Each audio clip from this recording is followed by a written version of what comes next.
Welcome friends. क्या आपको लगता है फ्री मार्केट सच में फ्री होता है? अगर सब कुछ मांग और पूर्ति ही तय करती है तो फिर सरकार बार बार क्यों दखल देती है? इस वीडियो में आपका हम फ्री मार्केट के प्रति जो नजरिया है उसको बदलने की कोशिश करेंगे। चलिए देखते हैं।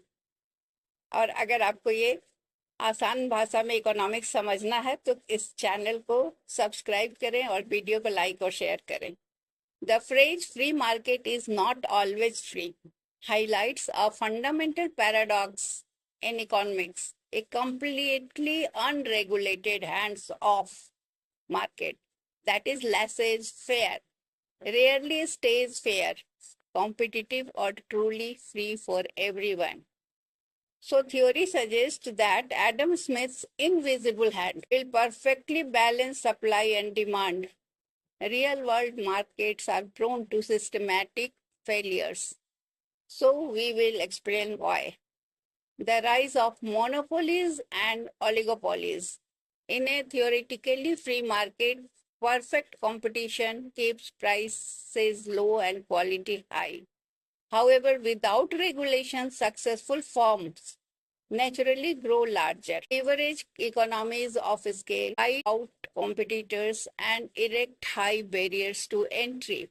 Paradoxically, total freedom allows dominant players to destroy the very competition that defines free market, leading to market consolidation. So we can understand with an example, that is historical example, Standard Oil or modern big tech infrastructure. When a single company controls the platform, pipeline, or original marketplace, small businesses no longer have the freedom to compete on a level playing field. They must play by the monopolist's rule and pay their tolls or money. Second is negative externalities, the hidden cost. A free market relies on transactions where buyers and sellers agree on a price. However, these transactions often create costs that are forced upon unrelated third parties who had no say in the deal, that is, externalities, because the market price does not reflect these true costs.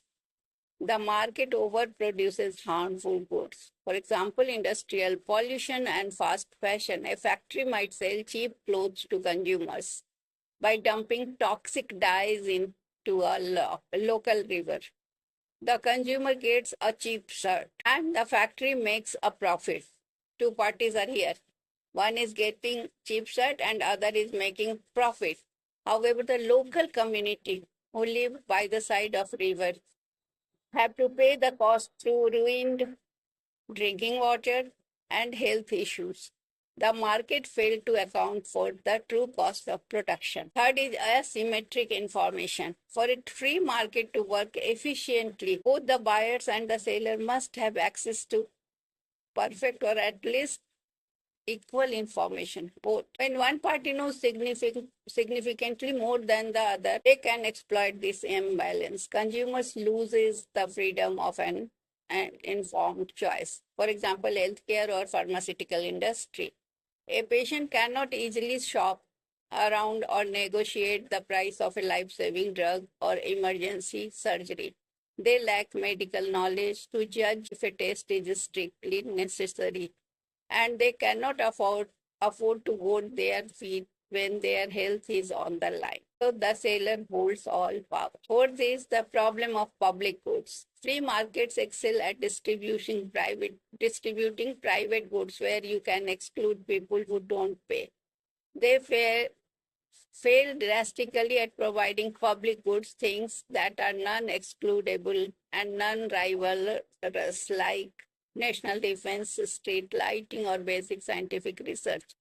Because private companies cannot easily charge individuals for using them, a free market will underprovide or entirely ignore them. For example, lighthouse or national highways. If a private company built a lighthouse, they could not block non-paying ships from seeing the light. Therefore, no rational private business would build one for profit, even though society desperately needs it. So, theory versus reality, we have to see.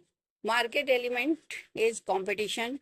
Free market theory says infinite buyers and sellers prevent price gouging. And economic reality is that natural monopolies form killing of choice. Pricing, free market theory says prices reflect the true cost and value of goods. But the economic reality is that externalities leave society footing on hidden bills. Third is information. All participants make rational, perfectly informed choices.